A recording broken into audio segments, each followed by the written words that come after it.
Bonjour à tous. Municipal 2014, Télécréole et Info, Politique.net donne la parole à tous les candidats et à tous les candidats. Nous sommes aujourd'hui à la Petite Île et nous accueillons notre premier invité, Serge Waro. Bonjour.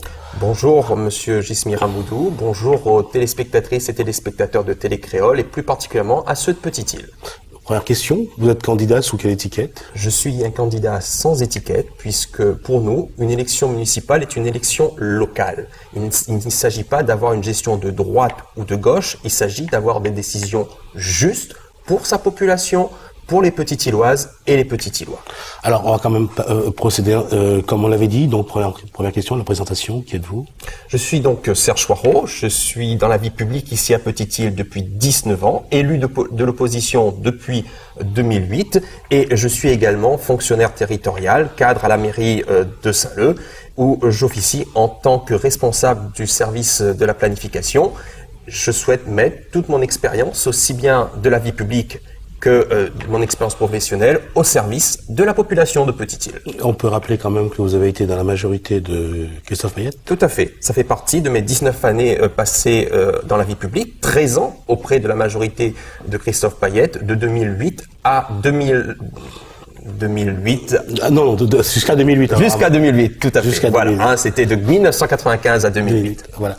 Alors, deuxième question, c'est qu'est-ce qui motive, qu'est-ce qui vous donne envie de partir sur cette élection? Qu'est-ce qui motive votre candidature? Je crois que nous avons été dans un cheminement depuis 2008. Nous avons été certes dans l'opposition, et quand nous voyons aujourd'hui dans quel état se trouve la commune de Petite-Île, il était de notre devoir de nous positionner sur cette nouvelle échéance électorale et se présenter en tant que candidat tête de liste aux élections municipales et communautaires de 2014. Nous souhaitons véritablement venir travailler et être au service de notre population. Alors, aujourd'hui, vous avez regardé plus ou moins ce qui s'est passé depuis 2008, puisque vous n'êtes plus dans cette majorité. Quel bilan faites-vous de cette mandature qui se termine? Le bilan, ce n'est pas Serge Waro qui le fait, ce sont les Petits-Îlois. Et l'ensemble des Petits-Îlois nous ont fait part de leur immense déception face aux 6 années que nous venons de connaître ici à Petite-Île. 6 années au cours desquelles la majorité sortante a explosé, où les affaires sont venues, je dirais, polluer la vie publique et politique à Petite-Île. Et il est il est venu maintenant de reprendre cette commune en main et de travailler pour les Petites-Îloises et des Petits-Îlois, remettre notre commune dans le bon sens de marche. Ça, c'est sur le bilan. Et qu'est-ce que aujourd'hui, les habitants de la Petite-Île vous demandent? Qu'est-ce qu'ils attendent du prochain maire? Qu'est-ce que quand vous les écoutez, qu'est-ce qui ressort dans tout ce qu'il dit? Premièrement, c'est leur déception face à la situation que nous avons connue. Petite-Île, c'est une commune où il faisait bon vivre, où il était agréable de passer son temps. Et plusieurs personnes nous ont interpellés et nous ont signalé l'état de dégradation de notre commune, ce sentiment d'abandon. Et pour nous, c'est véritablement un enjeu majeur de remettre notre commune en état, redonner à Petite-Île l'image qui était la sienne et pour nous, Petits-Îlois, de retrouver notre fierté d'être Petits-Îlois. Alors, ça, ce sont les doléances et les attentes de la population. Aujourd'hui, qu'est-ce qu'il y a dans le projet de développement pour la Petite Île que vous allez proposer? Quels sont les grands axes de ce projet? Nous aurons, une équipe, un nouveau projet de développement pour Petite Île et une ambition nouvelle pour notre commune.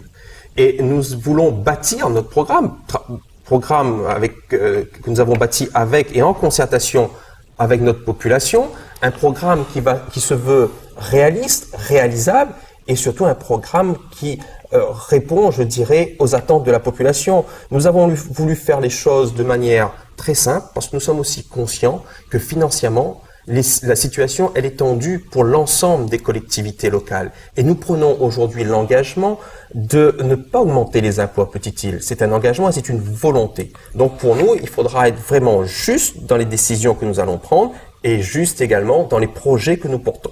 Nous avons bâti ce programme autour de 4 axes. Le premier, entreprendre pour Petite-Île. Entreprendre pour Petite-Île, c'est quoi? Il s'agit pour nous d'aller remettre en état notre commune, l'entretien des voiries communales, des bâtiments publics, des équipements sportifs et culturels. Nous avons été complètement à l'abandon pendant 6 ans. Et ce chantier de remise à niveau de notre commune, de remise en état de nos espaces publics, c'est un chantier sur lequel il va falloir travailler au moins pendant 4 années. Petite-Île n'a pas perdu 6 ans. Petite-Île va perdre au final 10 ans, 6 ans de mandature actuelle et 4 ans pour rattraper notre retard et remettre à niveau la commune de Petite-Île. C'est déjà un enjeu majeur. Travailler pour Petite-Île, entreprendre pour Petite-Île, c'est également la politique du logement. Le logement social, bien sûr, mais également le logement pour les personnes âgées. Construire des logements adaptés pour les personnes âgées, pour les personnes vulnérables, personnes handicapées. C'est également proposer des logements pour la classe intermédiaire. Souvent, lorsque dans un couple, nous percevons 2 SMIC, il est difficile de trouver un logement dans le secteur privé. Le logement social ne répond pas à ces attentes. Il nous faut aussi poursuivre la politique en faveur de l'amélioration de l'habitat, puisque ça permet de garder les personnes chez elles dans de conditions de vie décentes. La politique des transports et des déplacements est aussi un enjeu sur Petite-Île, puisque nous sommes à la croisée, je dirais, de 2 intercommunalités, la Civis et la Cassune. Nous sommes aussi desservis par le réseau Carjonne. Il y a nécessité de mailler ces réseaux pour permettre aux Petite-Îloises et aux Petite-Îlois de se déplacer dans de bonnes conditions. Également, dans Entreprendre pour Petite-Île, c'est l'intercommunalité. Pour nous, c'est un enjeu majeur, l'intercommunalité. Faire entendre la voix de Petite-Île au sein de la Civis est pour nous primordial, puisque de nombreux dossiers aujourd'hui sont traités au niveau de la Civis, la politique locale de l'habitat, l'aménagement du territoire, tout ce qui relève également du social avec le CIAS. Il y a comme ça beaucoup de dossiers qui sont traités à la Civis et pour lesquels il nous faut aller défendre auprès de l'instance communautaire. Alors pour revenir sur la Petite-Île, alors par exemple en matière d'emploi, qu'est-ce qu'il y a? Comment allez-vous lier ça à rendre plus attractif le territoire de la Petite-Île pour faire venir les entreprises? Je crois que c'est un sujet difficile, l'emploi. Et je veux être honnête face à notre population, dire que le maire ne crée pas d'emploi. Le maire est là pour faciliter l'implantation des investisseurs privés sur notre commune. Et c'est pour cette raison, et là c'est le 2e axe de notre programme, où nous souhaitons impulser une nouvelle dynamique économique sur Petite-Île. Une nouvelle dynamique économique basée sur 3 piliers. Le premier, et ça va du bon sens, il s'agit de l'agriculture. Petite-Île est une commune rurale. Il nous faut absolument encourager nos agriculteurs sur Petite-Île, nos éleveurs, les accompagner dans leurs projets de développement, continuer à mettre en avant notre savoir-faire, les produits du terroir et notre production locale. Pour nous, il est évident qu'il y a encore des choses à faire en matière agricole et il nous faut véritablement donner un nouvel élan, un nouveau souffle au monde agricole.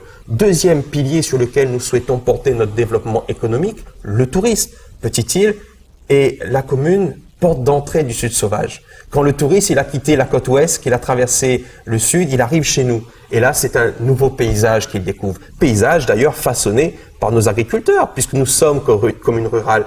Et le tourisme, pour nous, c'est aussi l'activité qu'il nous faut porter, puisque nous avons chez nous des sites majestueux, le site de Grand-Anse, où il va falloir rénover, un site de Grand-Anse qui a été à l'abandon pendant de nombreuses années. J'ai entendu les Petite-Îloises et les Petite-Îlois nous dire que notre projet de 2008 était trop ambitieux. Mais nous revenons cette fois-ci avec un projet qui répond aux attentes de ces Petite-Îlois. Réhabiliter le site de Grand-Anse, c'est quoi? C'est refaire des plantations, c'est refaire le réseau d'irrigation, le réseau d'éclairage public sur le site, c'est refaire les allées, c'est refaire les parkings, proposer des kiosques, faire des parcours de santé. Ce qui est vrai pour Grand-Anse, l'est aussi pour les hauts de notre commune, avec le domaine du Relais, qui est un site magnifique, où là également, nous allons proposer le même type d'aménagement pour que Petite-Île puisse se vivre du battant des lames au sommet des montagnes. Il nous reste moins d'1 minute pour conclure. L'autre axe important de votre projet. Les 2 autres axes importants, c'est notre appartenance à Petite-Île, c'est notre 3e jeunesse, c'est notre jeunesse, c'est la petite enfance, c'est la solidarité qu'il faut faire jouer entre Petite-Îlois, c'est également la politique sécuritaire, puisque nous avons un sentiment de peur, et là c'est les personnes âgées qui nous ont alertés là-dessus. Nous ferons un effort particulier sur ces points-là.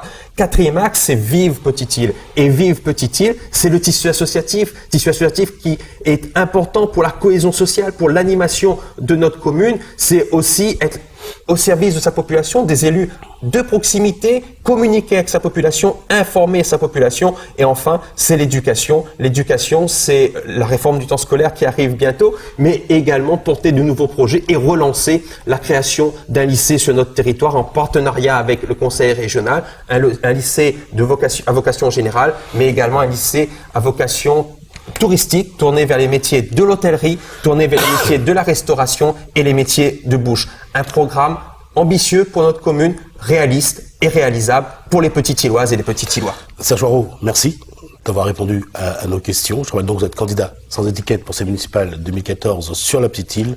Nous accueillons un autre candidat.